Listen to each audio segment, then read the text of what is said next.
We'll give a minute for folks to join. It's good to see everybody. Just if you joined us yesterday, we heard from our interns and Camille had created slides, so I posted them in the 9:30 call follow-up folder. We can add the link.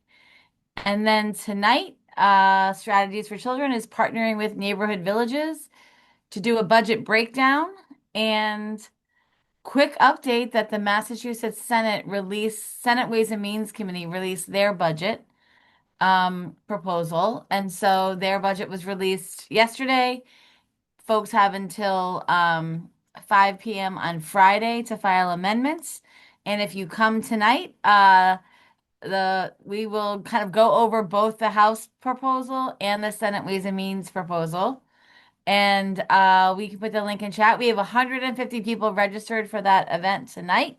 It will be translated as well, so we'll add the link to the chat. And we have to all cheer for the Celtics tonight. I will be at the game, so please send your Celtics good vibes to beat the New York Knicks. So with that, Anna, welcome to the 9:30 call. It's great to see you. And I think you have slides, so you should be able to share your screen. But our first question for all 9:30 callers is for you to tell us a little bit about how you came to be your current role. Hi, everybody. Thanks for inviting me here today. I'm here with a couple people from Lakeshore Learning, which is how I heard about this initiative and this group. And I'm so excited to be here because I don't often get the chance to talk to only local providers, advocates, everyone interested in kids in the Massachusetts area. So thank you for inviting me. I began my career as a Head Start teacher. I worked in Rhode Island, where I'm from. And I had always wanted to work at Sesame Street, so I took some steps to get there and worked in children's media for many years. And then became really interested in play, which is one of the things that we will be talking about today. And it's something I could talk about for hours. And ended up helping after finishing my PhD, which was a study looking at time use for 3-year-olds and the decline in access to self-directed play in particular around the country. I ended up helping to create a nonprofit called the U.S. branch of a nonprofit called Pop-Up Adventure Play, where we were taking access to play into neighborhoods where kids might not have as much access to that time and space. And I worked at Boston Children's Museum as the senior director of child development and community engagement, which got me really interested in the increase in anxiety and dysregulation in the classrooms that I was working with locally as part of that work. So went back to graduate school. I can't stay out of school. And I did a MSW in social work and now work at the intersection of mental health, access to play, and equitable learning, and with a specific focus on play and supporting that for kids. That's the overview. That's how I got here today. And then I wrote a book called How to Train Your Amygdala, which came from my work with kids in my private practice that I'm now running. And I was connected to Lakeshore, and we've now created sort of a building on professional development I'd already done to really work at that intersection of sort of teacher mental health, access to understanding what their threat response looks like in their own bodies and how that plays out in the classroom, especially with kids who are dealing with chronic stress or any sort of trauma in their history. And so that's how I ended up here today to talk about this. Great. Well, thank you so much for that. When were you at the Boston Children's Museum? I was there from 2014 to 2016. Oh, great. Yeah. Great. Well, wonderful. Thanks so much for sharing that. And we're excited to hear your update. Great. I will share my screen. Perfect. And then did you send me the slides?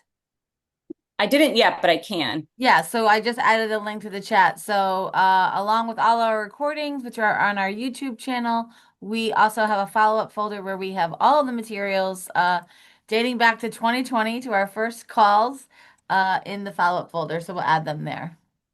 Great. And my contact is at the end of this presentation, but if people have to leave, I know everyone's really busy, and if you need to leave, please reach out on LinkedIn. I'd love this to be the beginning of a conversation over time.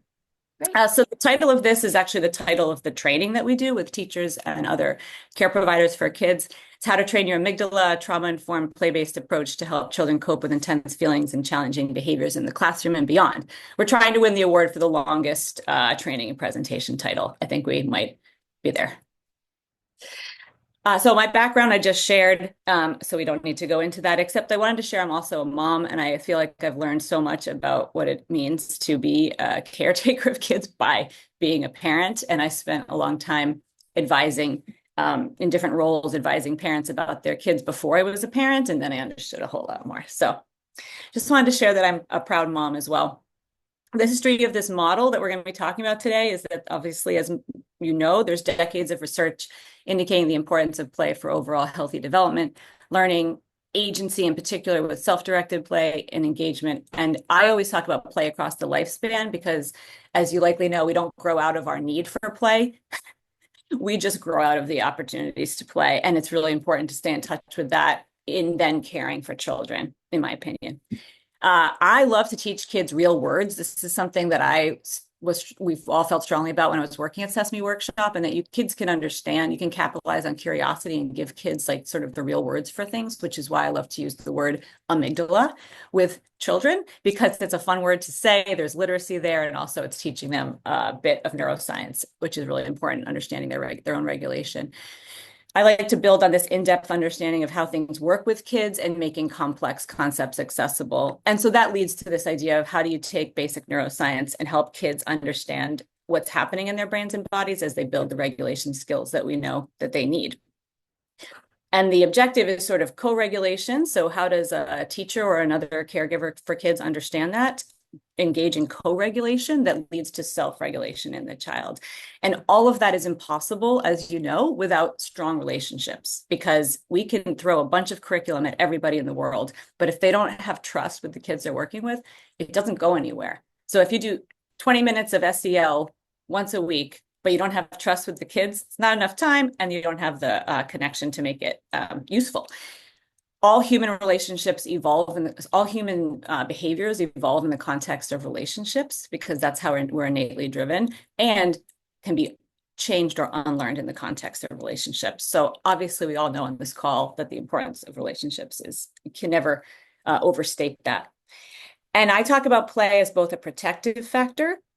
It protects the brain and body against chronic stress and future traumatic experiences. And it also is a therapeutic factor. I do a lot of play therapy in my practice.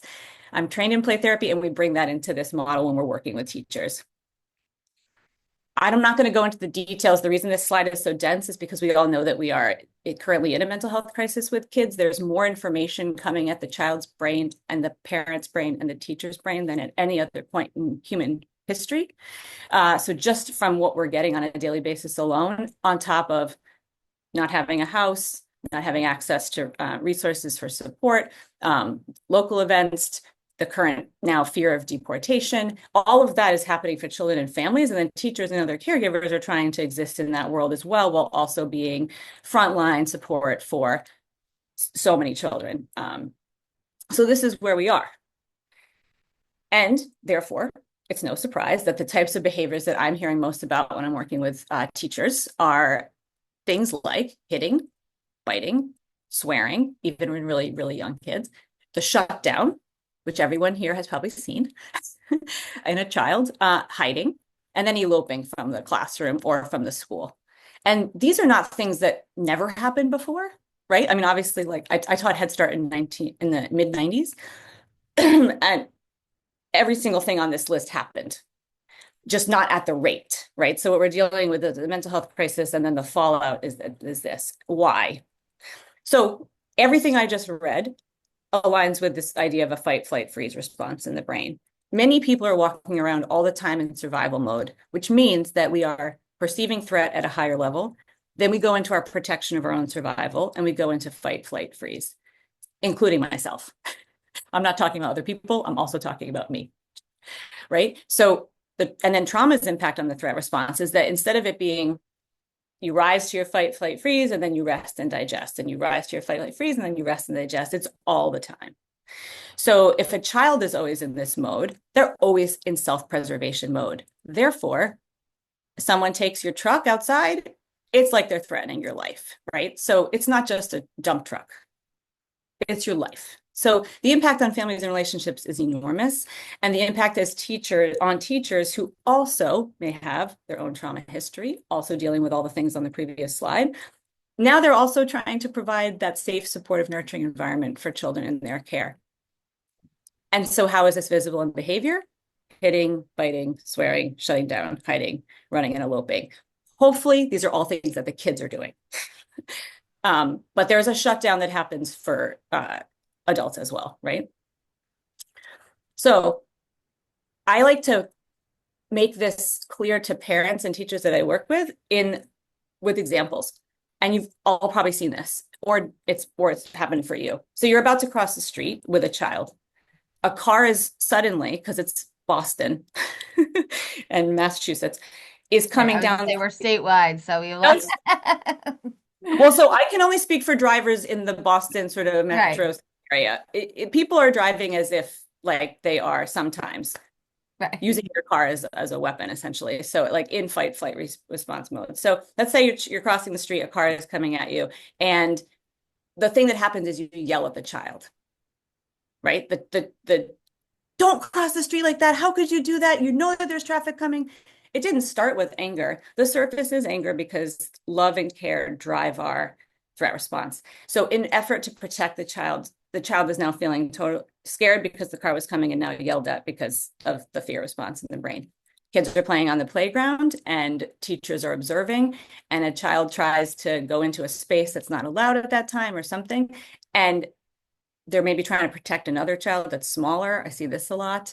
And there's yelling because of what started with protection and it looks like anger. And the message to the child is there's a lot of stress here, right? Like I just got in trouble. I'm not really sure why, and I'm being yelled at, but it started from a place of love, attention, and caring.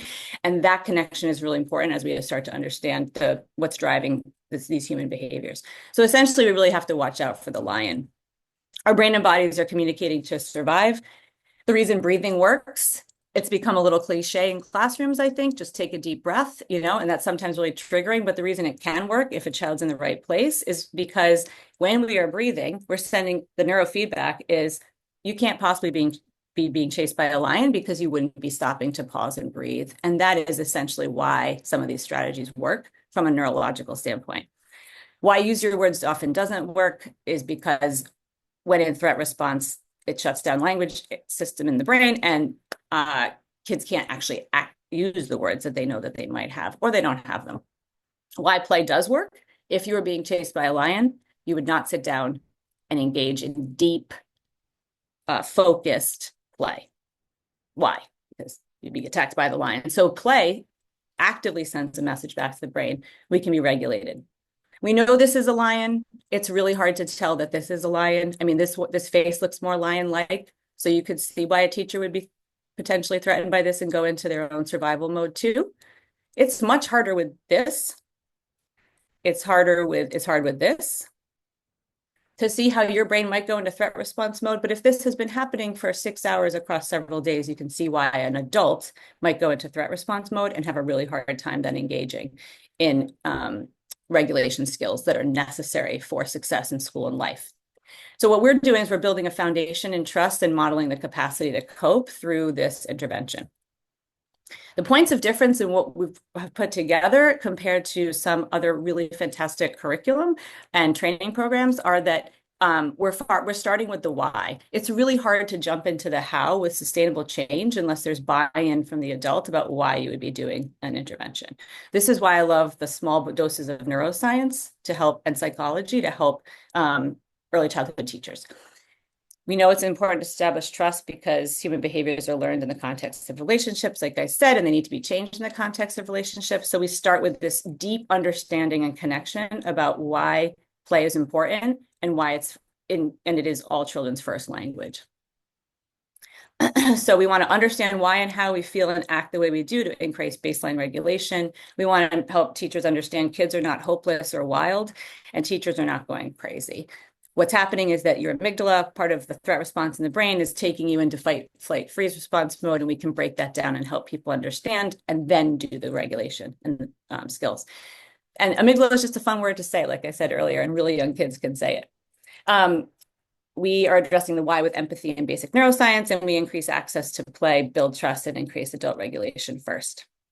This is the book that I wrote called How to Train Your Amygdala, which has embedded strategies for how to regulate, and it can be shared between an adult and a child together.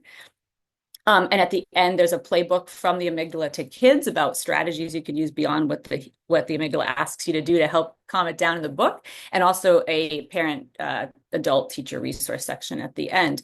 And then we built on that to create this kit, which takes the elements of the book and brings in the products, the things you could hold in your hand when you're doing these strategies that are outlined in the story and integrated into the picture book. Normally, we would do some of them together because I think everyone can benefit from this these days, but I will come back to this because I don't want to run out of time. But one of the main goals is to connect your brain and body in the same place. Right now, all of you know where your bodies are, I think. You're sitting in a chair somewhere. You can look around and know, like, I'm in my office at home. I almost guarantee that your brain could be somewhere else, though, right? So we walk around all the time with thoughts and stories that we're telling ourselves, and often the brain is not actually connected in the body because our thoughts are taking us on a journey into the past or into the future. Mindfulness essentially is just about getting your brain and body in the same place. And strategies like this, using an oil and water toy in a very, very integrated way, not because it's in the bottom of a bin in a calming corner somewhere stuffed in the corner, but because it's out and teachers know how to take it and use it in a very calming way to essentially watch maybe one at a time drop. It's timed for a minute. At the end, we would watch one single tiny droplet of oil come down to the bottom, and a child is far more likely to be able to maybe access language after doing something like this, and we help teachers understand why. Another tip is to do progressive muscle relaxation, where we intentionally tighten and release the body, because what happens when you go into threat response mode is that a temper tantrum in a 2-year-old is fight response, right? Every muscle is ready to fight back against whatever threat is perceived. When you do that on purpose, the neurofeedback is we can't possibly be really in danger because we're choosing to tighten our muscles and release them. And you can do that with breath. Once you are able to regulate, you can use a tool to show someone how you feel, even if you can't say it out loud. And so scales of any kind are fantastic in classrooms. And when I work with teachers, I help them develop unique, like a scale for a certain child, right? This is an example that's in the kit, but you can create your own using paper and pencils and help a child come down on their scale.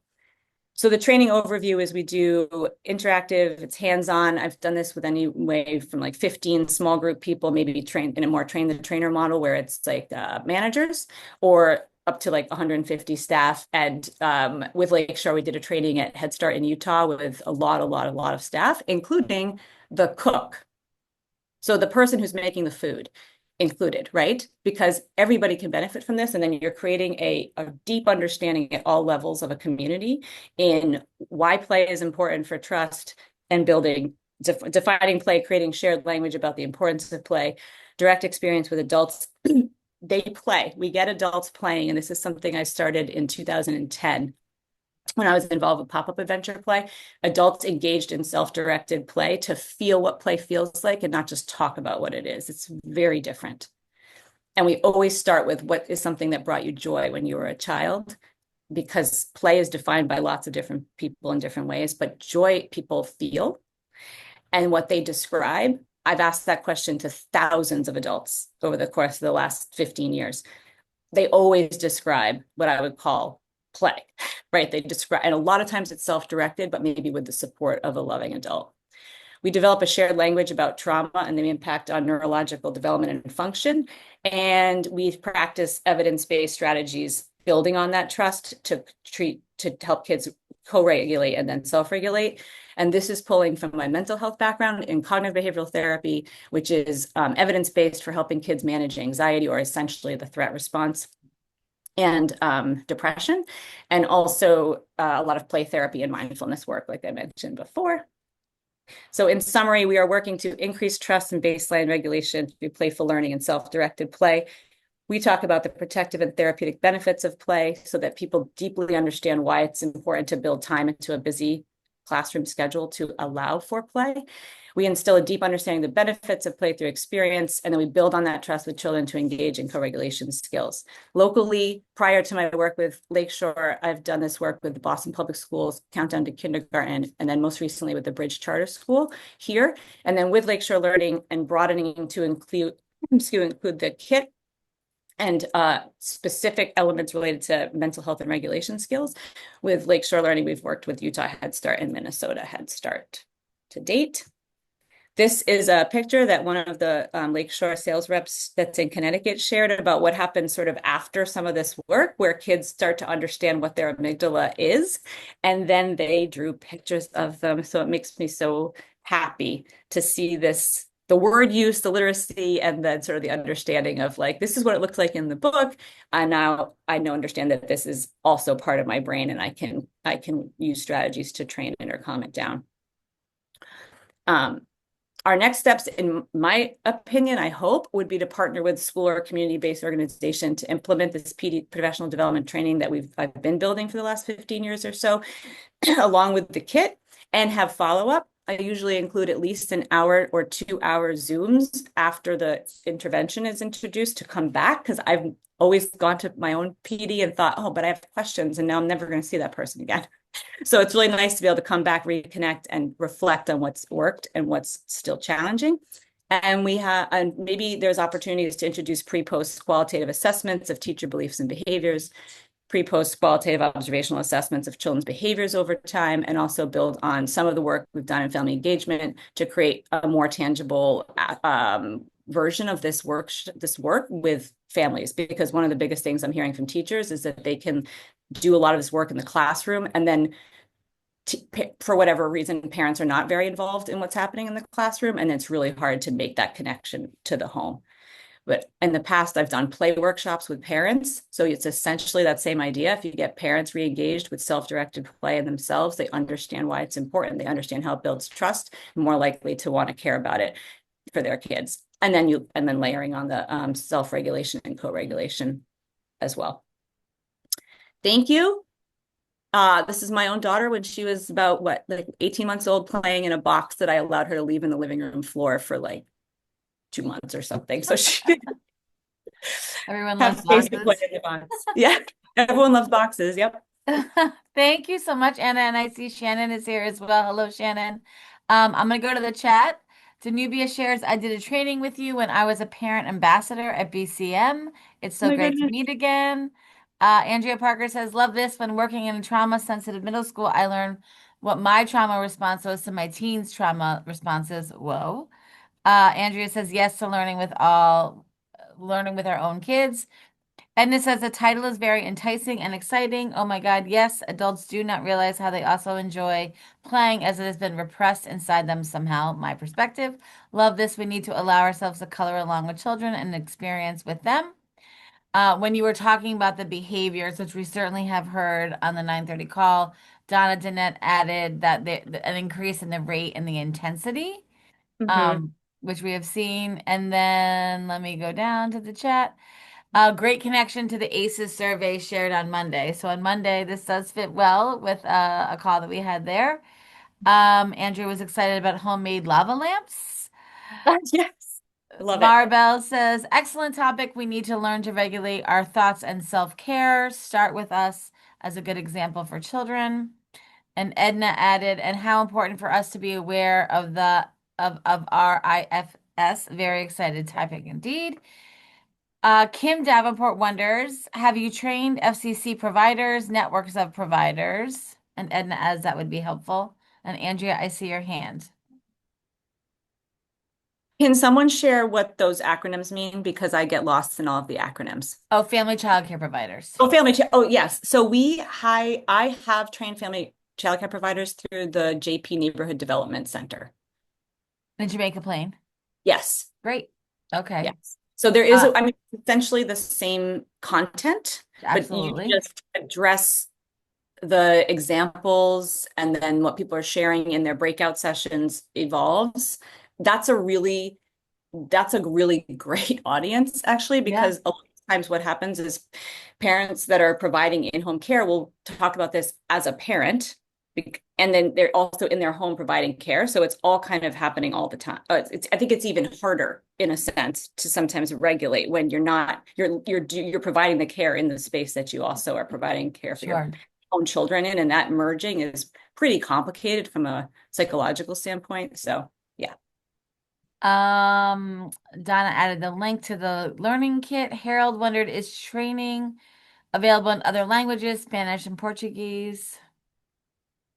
That should have been on the slide that was like hopes and dreams for this Yeah, because in that same training, what I did, I unfortunately, one of my biggest regrets is I don't have a second language fluency, and I have effectively partnered with someone who's translating and using the headsets. yeah, It's not a deal, but with the good relationship between the translator and the however, in a collaboration with one agency locally or a school or more, what I imagine is training bilingual staff to provide the training directly in that language so that because then you don't even have to deal with the absolutely. Right. translation. Two more chats, then we'll go to Andrea. I think the Kim Davenport says, I think the combination of PD for educators and then for families is so critical. All adults could benefit and they would be using similar strategies. Heidi wonders, what's the best way to learn more about the training, including the costs and scheduling options? I love the integration of educators and caregivers in the process. We have trauma too. So the best way would be for folks to email you. They can email Shannon, they can email me, or but I reach out on LinkedIn. I can put let me put in the chat my direct. So this is my website is this where you can reach me directly. Great. And then